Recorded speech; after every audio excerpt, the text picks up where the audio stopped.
Hello అండి. I'm doctor Kanaka Mahalakshmi, fertility specialist, మాతృత్వ fertility centre, Tirupati. తెల్లమ్మాయిలు ఎక్కువగా అవుతున్నప్పుడు ప్రెగ్నెన్సీ రావడానికి ఎలాంటి ఆటంకాలు ఏమన్నా ఉంటాయా? దాని గురించి ఈరోజు తెలుసుకుందాము. యూజువల్‌గా నార్మల్ వెజైనల్ డిశ్చార్జ్ ఎలా ఉంటుందనంటే, దాని కలర్ అనేది క్లియర్‌గా ఉంటుంది. దానివల్ల మనకు మంట కానీ, ఏదన్నా దురద కానీ, ఇరిటేషన్ కానీ ఎలానూ ఉండదు. దాని నుంచి స్మెల్ కానీ అలా ఏమీ ఉండదు.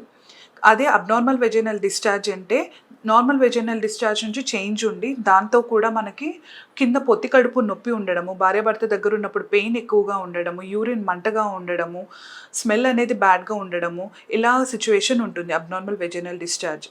ఇది మీరు నోట్ చేసినప్పుడు స్టార్టింగ్‌లోనే మీ డాక్టర్ దగ్గరికి వెళ్లి ట్రీట్మెంట్ తీసుకోవాల్సిన అవసరం ఉంటుంది. ఒకవేళ డిలే చేసినట్లయితే ఆ ఇన్ఫెక్షన్ ఎక్కువయ్యి మీకు ప్రెగ్నెన్సీ రావటంలో ఇబ్బందులు ఏర్పడే అవకాశం ఉంటుంది. Thank you.